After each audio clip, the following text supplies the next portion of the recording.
The process for preparing for research can be a very difficult task. Now, in this session, I will help you and provide you some tips on how we can locate reference materials or research materials. The first thing that we have to understand is the location. Saan ba natin siya mahanap?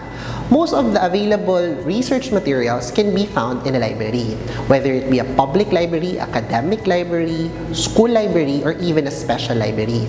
But the common among all these libraries is they have a catalog of the collection that they have inside that library. Most of the time, makikita natin to in the form of an online public access catalog, an OPAC. An OPAC is an interface that allows users to retrieve the collection available in the library by using access points. Whether access points are keywords that we can use to encode in that system, including author, the title, and even the subject that we are trying to look for. Now, each libraries implement different cataloging systems for that matter. So the two popular ones that are used are the Dewey Decimal classification and of course the Library of Congress classification. And each classifications produce a call number that represents the address or the location of a book. And each location are associated with sections in the library. Now, we will proceed today with the different materials in each location kung saan natin siya mahahanap. Now, let's say for instance, gusto mong maghanap ng items tungkol sa, or materials tungkol sa depression. The best material that you can use is reference material. A reference material can be found, of course, in the reference section of a library, and these materials include encyclopedia, almanacs, or dictionaries. So it can just provide you a very brief and shallow description of what is the topic all about. But if you do not have access to a library, of course, there are available online encyclopedia that you can use. So we have the dictionary.com, encyclopedia.com, theperdanica.com. If we will try to search online, the popular site that we will, of course, hit is the wikipedia.com. It's also an encyclopedia, however, it's a wiki encyclopedia. Wiki stands for a collaborative, meaning maraming authors ang nagkikreate ng content sa Wikipedia. That's why it's quite difficult for us to verify the credibility of that website. Next, to substantiate further dun sa research natin, we can access, of course, the common materials and the most popular materials that we use. These are books or e-books, the digital format of the books. So books can be found inside the library in different sections. So we have the reserve, which are limited in access, the general circulation, which are most of the time open shelf, and of course, in the Philippines, we have a separate section dedicated for the Filipiniana collection.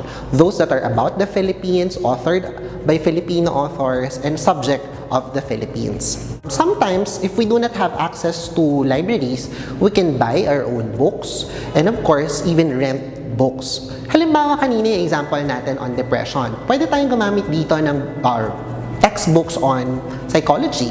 Let's say general psychology books that will, of course, provide us different information about depression.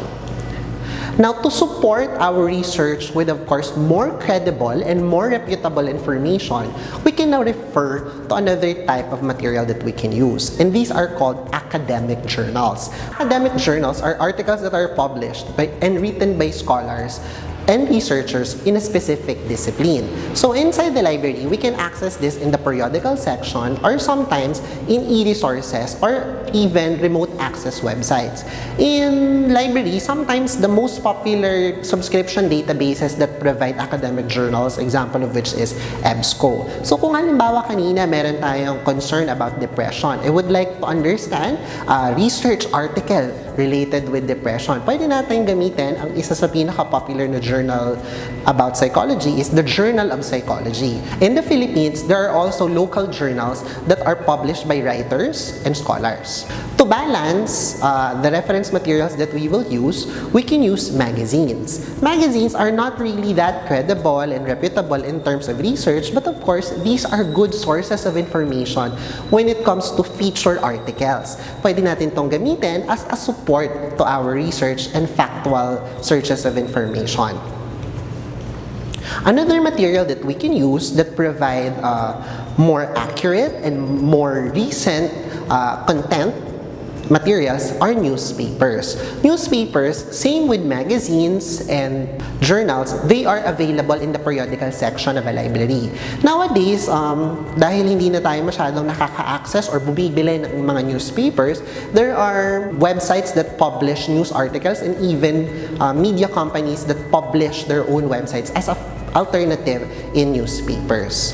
In summary, locating information can be a challenge to anybody. So we have to be equipped with skills on how to look for these reference materials and to be familiar with the policies of a library or websites that we are trying to use.